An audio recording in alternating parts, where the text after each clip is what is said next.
श्री स्वामी समर्थ मित्रांनो, तर ठरलं तर मग मालिकेचा आज जबरदस्त रिव्ह्यू तुम्ही पाहणार आहात। आजच्या भागात काय घडणार आहे हे आज आम्ही तुम्हाला सांगणार आहोत की आजचा भाग कसा स्पेशल असणार आहे। आज खूप जबरदस्त भाग झालेला आहे मित्रांनो। आजच्या भागामध्ये रविराज आणि प्रतिमा अर्जुनच्या घरी म्हणजे सुभेदारांच्या घरी आलेले असतात। नक्की आजच्या भागात काय घडतंय ते आज आपण जाणून घेऊया। त्याआधी मित्रांनो, तुम्ही आपल्या चॅनलला सबस्क्राईब केलं नसेल तर लगेच सबस्क्राईब करा, कारण आपण नवनवीन अपडेट आणि नवनवीन ट्विस्ट तुमच्यापर्यंत पोहोचवतच असतो। तर पाहूया आजच्या भागात नक्की काय घडले। तर मित्रांनो, अर्जुन कामावरून दमून आल्यानंतर म्हणजे ऑफिसमधून दमून आल्यानंतर त्याला सायलीच्या हातची कॉफी मिळते। तेव्हा तो सायलीला बोलतो की बायको, तुझ्या हातची कॉफी म्हणजे दमून आल्यानंतर तुझ्या हातची कॉफी मिळाली ना की कसं रिलॅक्स वाटतं, म्हणजे पूर्ण दिवसाचा थकवा असं निघून गेलेला वाटतं। पण खरं सांगू का, जादू या कॉफीची नाहीये, तर तुझ्या चेहऱ्यावरती जी स्माईल असते ना जेव्हा मला तू कॉफी देत असते, ती बघून दिवसाचा थकवा अगदी मिटून गेलेला वाटतो बायको। तेव्हा सायली बोलते, अहो ही स्माईल तुम्हाला प्रत्येक दिवशी अगदी आयुष्यभर पाहायला मिळणार आहे। आणि आता बायकोचं कौतुक पुरे आणि मी विचारलेल्या प्रश्नाची उत्तरं द्या बरं। या सोन्याच्या तुकड्याचं काही पत्ता लागला का, हे कोणाचं आहे? तेव्हा अर्जुन बोलतो, अगं नाही ना बायको, अगं ऑफिसमध्ये 2 ज्वेलर आले होते आणि त्यांनी हे सोनं बघून सांगितलं की खूप जुनं आहे आणि खूप वर्ष आधी बनवलेलं आहे। तेव्हा सायली बोलते की अहो आपल्याला वाटलं होतं ना, पण हे साक्षीच्या दागिन्याचा कदाचित तुकडा असेल। तेव्हा सायली बोलते की मला एक गोष्ट कळत नाहीये, साक्षी टापटीप राहते म्हणजेच ती मॉडर्न राहते, पण तिचे दागिने इतके जुने असू शकतात? कारण तिला आताच्या आधुनिक काळात म्हणजे टापटीप राहायला आवडतं, पण मग तिचे दागिने एवढे जुने कसे असू शकतात? आता हा सायलीला पडलेला मोठा प्रश्नच आहे। तेव्हा अर्जुन बोलतो, हो ना, मला सुद्धा हाच प्रश्न पडलेला आहे की ती एवढी मॉडर्न असेल तर मग तिचे दागिने एवढे जुनाट कसे आणि ती हे जुने दागिने घालू शकते का? तेव्हा मित्रांनो बघा, ही आता प्रिया आहे ना, अडून अडून असं त्यांचं काहीतरी बोलणं चाललंय हे ऐकायला येते आणि मुद्दामून काहीतरी खुसपट काढायला वरती येत असते। तर आता अर्जुन तो तुकडा म्हणजे सोन्याचा तुकडा सायलीच्या हातात देतो आणि सायली निरखून पाहत असते की नक्की कसला तुकडा आहे आणि म्हणजे हा सोन्याचा तुकडा असेल तर हे याच्यामध्ये काहीतरी मिळतंय का पाहायला किंवा कोणाचं असू शकते असं निरखून ती बघत असते। तर तो पेंडल असतो, त्या पेंडलचा तुटलेला ते तुकडा असतो। तर मित्रांनो, प्रियाचा वेळ जात नसतो म्हणून ती वर वेळ घालवायला म्हणजेच काहीतरी हाताला आपल्याला लागतंय काय किंवा यांची दोघांची काय खुसफुट चालू आहे हे ऐकायला ही वरती आलेली असते मित्र। तेव्हा आता प्रिया वर येता येता मनामध्ये आता ठरवूनच आलेली असते की सायलीला आता चांगलाच धडा शिकवायचा, कारण प्रत्येक वेळी ती मला तोंडावरती पाडत असते। आता वरती येऊन मित्रांनो, प्रिया बघा काय तमाशा घालते, उगाच निरर्थक म्हणजे असं काही त्याला क्षुल्लक कारण सुद्धा नाहीये, तरी सुद्धा ती त्या गोष्टीचा तमाशा घालताना किंवा छोटे छोटे मुद्दे असे उकरून काढताना ती दिसते ना, ती खूप गमतीशीर आणि कमाल असतात मित्रांनो। तसं बघायला गेलं तर तिच्या ऍक्टिंगची स्किलच आहे ती, ते तुम्हालाही कदाचित तिचा राग येत असेल, तीच तिची स्किल आहे की तिला नकारात्मक भूमिका किती तुमच्यापर्यंत पोहोचवते हेच तिची स्किल तिच्या कामी येते। तर मित्रांनो, आता वरती अर्जुन आणि सायली बोलत असतात की सायली अर्जुनला बोलते की बघा ना, हा आत्ता माझ्या लक्षात आलंय की हा पेंडनचा तुकडा खरंच खूप वर्ष जुना आहे, कारण ह्याच्यावरची कोरीव काम म्हणजे जी डिझाईन वगैरे कोरलेली आहे ती या काळातली अशी वाटतच नाहीये, खूप आधीची कोरलेली आहे असं वाटतंय। तेव्हा अर्जुन बोलतो की बायको, मला असं वाटतंय की आता तू मागे सांगत होतीस की तुमच्या आश्रमामध्ये कोणी सोन्याचे दागिने किंवा असं काही घालत नव्हतं, मग नक्की हा तुकडा कोणाचा असेल? हा नक्की साक्षीचा असू शकतंय, कारण तुमच्या आश्रमात सोन्याचे दागिने घालणारा कोणीच नव्हतं। तेव्हा सायली बोलते, अहो आमच्या आश्रमात कोणाला कुठे परवडणार होतं सोन्याचे दागिने घालणं, आणि या दागिन्यावरती हिरे वगैरे असे लागलेले आहेत, तर हे किती मौल्यवान असेल किंवा किती किमतीचे असेल, हे कोणाला परवडणार आहे घ्यायला? अर्जुन आता उठून उभा राहतो आणि बोलतो की कोण आहे या दागिन्याचा खरा मालक, हे आता आपल्याला शोधलंच पाहिजे। आणि त्यातच आता तो दागिना जर साक्षीचा निघाला, जर आपल्याला प्रूफ मिळाले, तर साक्षीला या केसमध्ये चांगलंच अडकवता येईल आणि तिला मोठी शिक्षा देता येईल। तेव्हा अर्जुन बोलतो की आणि हो बायको, ते ज्वेलर आले होते ना, ते बोलत होते की हा दागिना साधा सुद्धा नाहीये, हे स्पेशल घडवलेला दागिना आहे असं वाटतंय।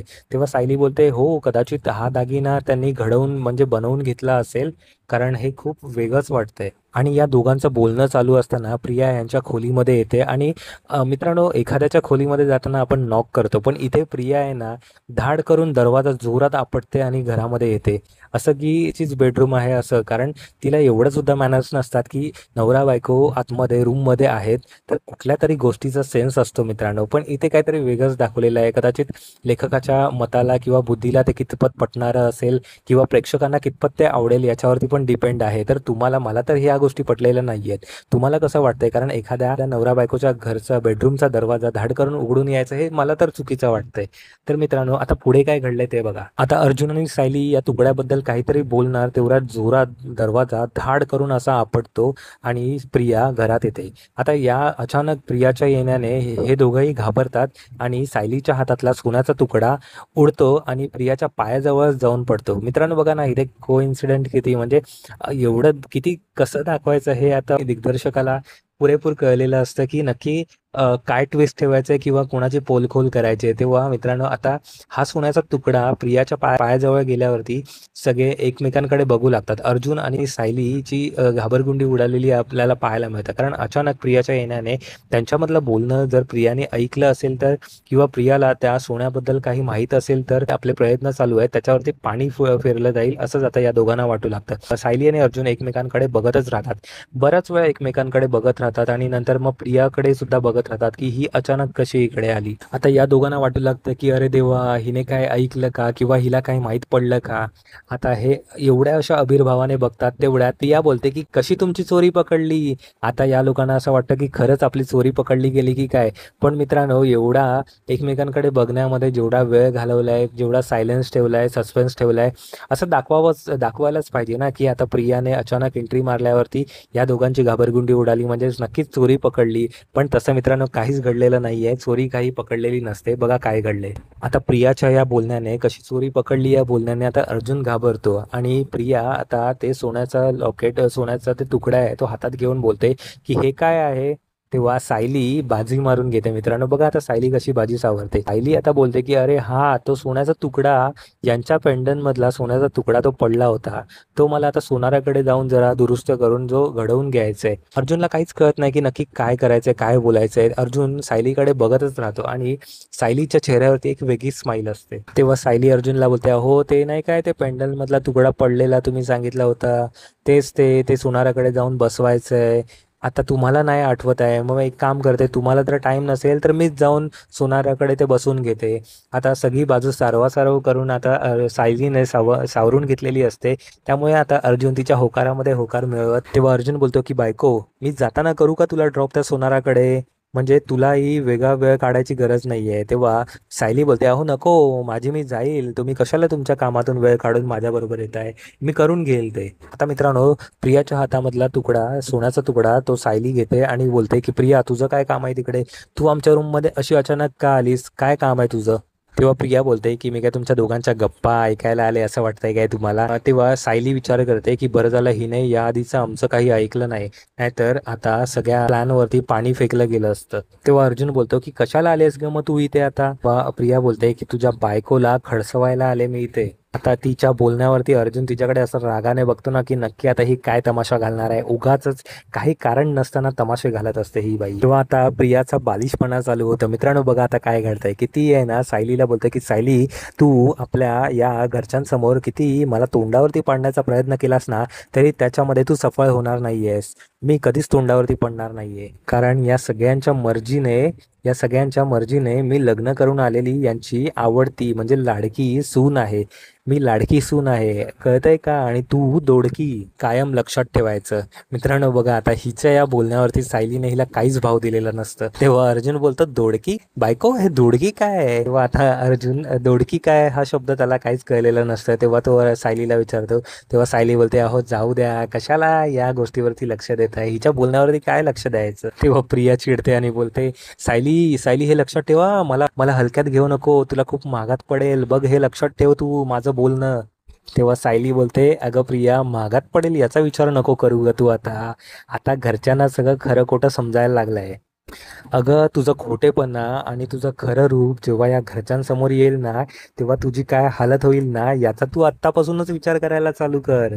आता सायलीच्या अशा बोलण्याने प्रिया थोडीशी घाबरते. मग सायली परत बोलते अगं प्रिया जेव्हा तुझं खरं रूप येईल ना सगळ्यांसमोर तेव्हा लाडकीचं दोडकी व्हायला तुलाही वेळ लागणार नाहीये. आता तिचाच शब्द बरोबर तिच्यावरती सायलीने फेकलेलं असतं. प्रिया पुढे काय बोलणार तेवढ्यात अर्जुन बोलतो अरे ये लगा सायली सुभेदार का सिक्सर. तेवढ्यात प्रिया काही बोलणार तेवढ्यात खालून आवाज येतो, म्हणजे प्रतापरावांचा आवाज येतो की अरे रविराज प्रतिमा या या या या तुम्ही आलात. रविराज आणि प्रतिमा सुभेदारांच्या घरी आलेले असतात. तेव्हा सायली बोलते अहो रविराज काका आणि प्रतिमा आत्या आलेत, चला चला खाली जाऊया. आता या दोघांची खाली जायची घाई असते. आता रविराज आणि प्रतिमा घरी आलेत हे ऐकून आता प्रियाचं मूडच बदललेलं असतं. तिच्या चेहऱ्याचे हावभाव असे झालेले असतात, अरे यार आता कशाला आलेत ही लोक इकडे, आणि हा रविराज त्या अर्ध्या डोक्याच्या बाईला कशाला घेऊन आलाय.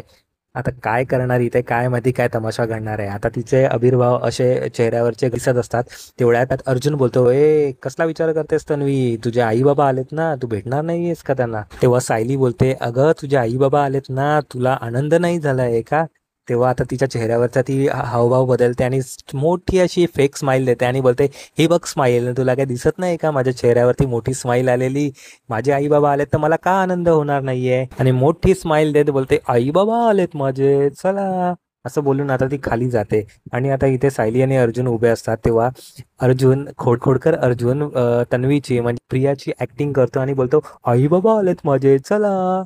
असं बोलून आता हे दोघंही सुद्धा खाली निघून जातात. आता खाली रविराज आणि प्रतिमा हे अस्मिताला कॉंग्रॅच्युलेशन करायला आलेले असतात, कारण त्यांना बातमी कळालेली असते की आता अस्मिता गोड बातमी देणार आहे. तेव्हा आता रविराज अस्मिताला अभिनंदन करतात की अभिनंदन तुझं अस्मिता, अभिनंदन, अगं तुझ्यामुळे सुभेदारांच्या घरी आनंदाचा क्षण आलेला आहे बाई. आता यावरती अस्मिता गोड लाजते आणि प्रतिमा बोलते, अगं बाई कल्पनाने फक्त सांगितलं की तू आलेली आहेस, पण खरी बातमी तर दिलीच नाही. इथे आल्यावरती आम्हाला कळलं की अस्मिताकडे गोड बातमी आहे. तेव्हा कल्पनाताई स्माइल करतात आणि बोलतात, अगं प्रतिमा, ही अशी बातमी फोनवरती थोडी देतात. अगं इथे आल्यानंतर तर तुला बातमी दिल्यावरती तुझ्या चेहऱ्यावरची स्माइल किंवा तुझा ते आनंद आम्हाला बघायचं होतं ग. आता इथे सगळे आनंदात असतात, सगळ्यांच्या चेहऱ्यावरती स्माइल असते, पण प्रियाला सोडून म्हणजे प्रियाच्या चेहऱ्यावरती तशी फेक स्माइलच असते, कारण सगळे एकत्र आल्यावरती मोठे सीन घडत असतात आणि खूप काही ना काहीतरी असं घडत असतं ज्यामुळे आपल्याला आनंद, प्रेक्षक म्हणून बघायला आपल्याला आनंद येत असतं. तर मित्रांनो बघा इथे सुद्धा काय काय घडलेलं आहे. तेव्हा आता प्रतिमा इथे बोलते की अस्मिता, तुला कधी काही खावंसं वाटलं ना तर मला अगदी हक्काने सांग हा, मी तुझ्यासाठी काहीही बनवून देऊ शकते. तेव्हा अस्मिता बोलते, हो आत्या, हो सांगेल हा तुम्हाला, नक्कीच, हा नक्की सांगेल. तेव्हा प्रतिमा हक्काने बोलतात की अगं बाई मी विसरूनच गेले, अगं इथे तुझी काळजी घ्यायला सायली तर आहेच. सायली तुला काय हवं नको ते अगदी जातीने बघणार, त्यामुळे माझी सुद्धा गरज पडणार नाहीये इथे बाबा. तेव्हा आता सायली त्यांच्याकडे बघून स्माइल करते. तेव्हा प्रियाला चांगलीच जलसी होत असते. ते ऐकून आता प्रिया बोलते की आई मी सुद्धा आहे हा. आता मित्रांनो हिला काय बनवता सुद्धा येतं का, हिला किचन मधलं काय येतंय. मागच्या अनेक एपिसोडमध्ये आपण बघितलंय की हिला काय बनवता येतंय, आणि ही अस्मिताला काय हवं नको ते काय बनवून देणार आहे. नक्कीच बनवून तर नाही देणार, पण हॉटेलमधून नक्कीच मागवेल मित्रांनो, याची खात्री नक्कीच आहे. तेव्हा आता अश्विन बोलतो की अगं आत्या तुला सांगायचं राहिलं, अगं अस्मिताईची काळजी आम्ही नाही तर तिची सासू घेणार आहे. ती आमच्याकडे येऊन जाऊन असणार आहे, कारण तिने आधीच सांगितलेलं आहे की ती तिच्या सासरी राहणार आहे.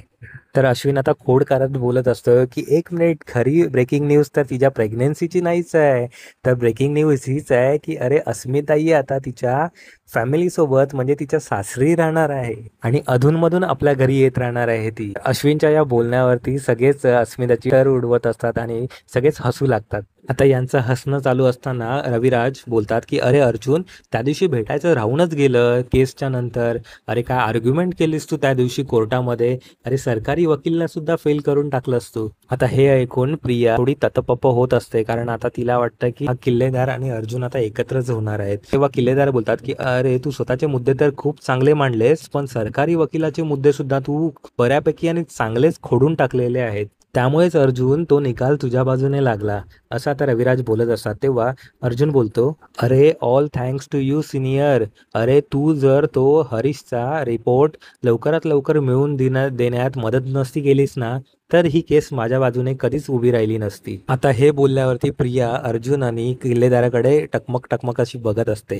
तेव्हा किल्लेदार बोलतात की अरे आपलं ठरलंच होतं ना, ही केस जिंकण्यासाठी तुला हवी ती मदत करण्यासाठी मी तयार होतो, आणि त्यात काय एवढं. आता हे असं बोलल्यावरती आता प्रियाची दातखिळीच बसलेली पाहायला मिळते मित्रांनो. तेव्हा ती मनातल्या मनात बोलते की बापरे, अरे हा अर्जुन सुभेदारला मदत करणार आहे, म्हणजे हा आपली केस असं बोलतोय, म्हणजे हा आता अर्जुन सोबतच त्याला पुरावे मिळवण्यासाठी सगळ्या सकट त्याला मदत करताना दिसणार आहे वाटतं. नाही नाही नाही नाही नाही नाही, हे खूप डेंजरस होणार आहे यार आता माझ्यासाठी. आता रविराज किल्लेदार आणि हा अर्जुन सुभेदार एकत्र आले तर माझी तर पूर्ण वाट लावून टाकतील यार ही लोक.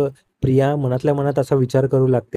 तेव्हा कल्पनाताई बोलतात, की "तुम्ही लोकं साबुदाण्याची खिचडी खाणार का?" तेव्हा आता मित्रांनो, ही साबुदाण्याची खिचडी जवळपास त्यांच्याकडून 4 दिवसापासून बनते.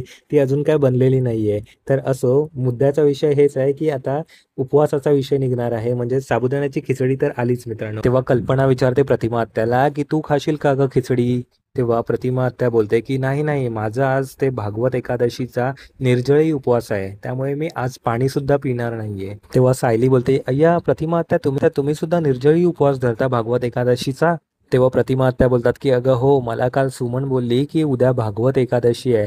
त्यामुळे काय कुणास ठाऊक काय माहिती नाही, पण माझ्या मनात आलंय, की करूया निर्जळी उपवास." तेव्हा प्रतापराव बोलतात, की "अगं आज सायलीचा सुद्धा निर्जळी उपवास आहे." तेव्हा म्हणूनच आम्ही म्हणत असतो, की "अगं प्रतिमा, तुझ्या आणि सायलीच्या सगळ्याच सवयी एकमेकींना मिळत्या-जुळत्या आहेत गं." आता या मायलेकी आहेत, तर त्यांच्या सवयी तर जुळणारच ना. मित्रांनो, हे आता अजून उघड व्हायचंय, पण हे आपल्याला माहिती आहे, पण त्यांना अजून सुद्धा माहीत नाहीये. तेव्हा आता पूर्ण आजी सुद्धा भावूक झालेल्या असतात आणि त्या इमोशनल होऊन विचारतात, की "काय गं प्रतिमा, आपण दोघी भागवत एकादशीच्या निर्जळी उपवास धरायचो. ते थोडं तरी तुला आठवतंय का? अंधुकसं असं काही तुला जरा तरी आठवतंय का त्याबद्दल?" आता पूर्ण आजीने हा विषय काढल्यानंतर आता प्रियाची हवाच गेलेली असते. कारण तिला असं वाटतं, की आता प्रतिमाला काय आठवतंय की काय? म्हणजे मागचं काय आठवलं तर मग झालं माझं बँड वाजलं. पण नाही मित्रांनो, प्रतिमा त्या मानेने नाही बोलतात, पण त्यांच्या चेहऱ्यावरती तो दुःख असतं. कारण त्यांना काहीच मागचं आठवत नसतं. पण पूर्ण आजीला सुद्धा थोडंफार इमोशनल वाटतं. कारण थोडे भावूक झालेले असतात. कारण त्यांना सुद्धा असं वाटत असतं, की प्रतिमा म्हणजे त्यांची मानलेली लेक असेल तरी ती लेकच आहे.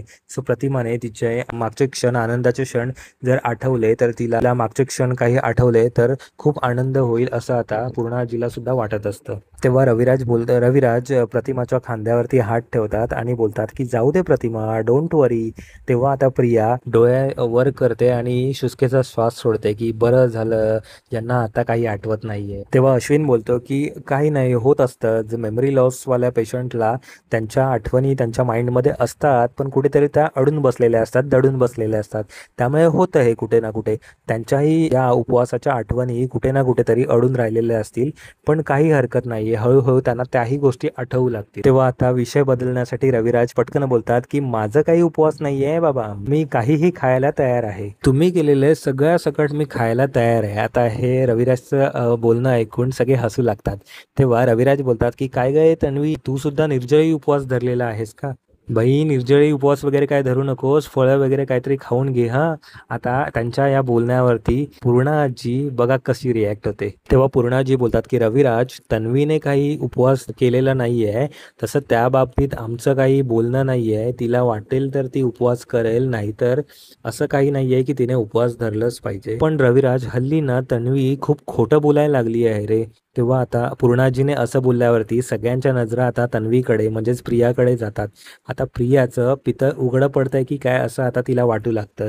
सगळे एकदम शांत झालेले असतात. तेव्हा पूर्णाजी बोलतात, की "तन्वी, जितक्या लवकरात लवकर ही सवय सोडता येईल ना, तितक्या लवकरात लवकर सोड बाई." तेव्हा आता अश्विन टेन्शनमध्ये येतो आणि पूर्णाजीला विचारतो, की "पूर्णाजी, अगं तन्वी आज काय खोटं बोलली आज?" आता हे ऐकून प्रियाचा चेहरा काळा पांढरा पडलेला असतो. आता रविराज आणि प्रतिमा सुद्धा आश्चर्याने तिच्याकडे बघू लागतात, की नक्की हिने काय आता गोंधळ घालून ठेवलेला आहे. आता सगळे प्रियाकडे रागाने बघत असतात. आता असं झालेलं असतं, की मित्रांनो, प्रियाची चोरी पकडली जाणार असं आता तिला वाटायला लागलेलं असतं. कारण आपलं आता पितळ उघडं पडणार सगळ्यांसमोर. हे जेव्हा सगळे मित्रांनो एकत्र येतात ना, तेव्हा असे मस्त सीन घडत असतात ना. आता काहीतरी असं घडणार आणि प्रियाची चोरी पकडली जाणार. पण घरामध्ये उगाचच भांड्याला भांडं लागायला नको म्हणून सायली आता बाजू सावरताना दिसणार आहे. तेव्हा सायली बोलते, की "काही नाही हो अश्विन भाऊजी. अहो प्रतिमा आत्या, तुमची साडी खूप सुंदर आहे हो. कुठून घेतली ही साडी?" आता बघा सायलीने कसं हे टॉपिक चेंज केलेलं आहे. कारण घरामध्ये उगाच वाद नको व्हायला म्हणून आता सायलीने सावरून घेतलेलं आहे. आता या सगळ्यांना समजतं, की हे टॉपिक चेंज करण्यासाठी सायलीने मुद्दामूनच हा टॉपिक काढलेला असतं. तेव्हा पूर्णाजी आणि कल्पना सुटकेचा श्वास सोडतात. कारण त्यांना आता कोणाला उत्तर द्यायचं नसतं. कारण उगाचच घरामध्ये वाद वाढवून घ्यायचं नसतात. सायलीने ही बाजू सावरून घेतल्यामुळे आता पूर्णाजी आणि कल्पनाला सुद्धा बरं वाटतं. कारण उगाचच नको वाद वाढायला. त्यामुळे आता सायली प्रतिमाला विचारते, की "प्रतिमा आत्या, कुठून घेतली ही साडी? खूप सुंदर आहे ही साडी." तेव्हा प्रतिमा आत्या बोलतात, "अगं सायली, मला काही माहीत नाही गं. हे सगळं माझं सुमन बघते ना.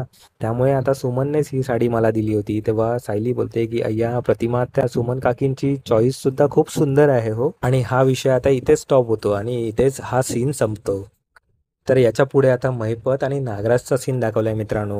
महिपत आणि नागराज एकत्र बसलेले असतात. महिपत दारूच्या नशेमध्ये असतो आणि नागराज महिपतला बोलत असतो, की "तुला माहिती आहे का महिपत, माझ्या हातामध्ये अशी रेती, अशी वाळू आहे आणि ती वाळू हळू सरकत सरकत माझ्या मुठीतून निसटून चाललेली आहे, असंच मला वाटतंय. गेले 25 वर्ष प्रयत्न करतोय रे मी महिपत.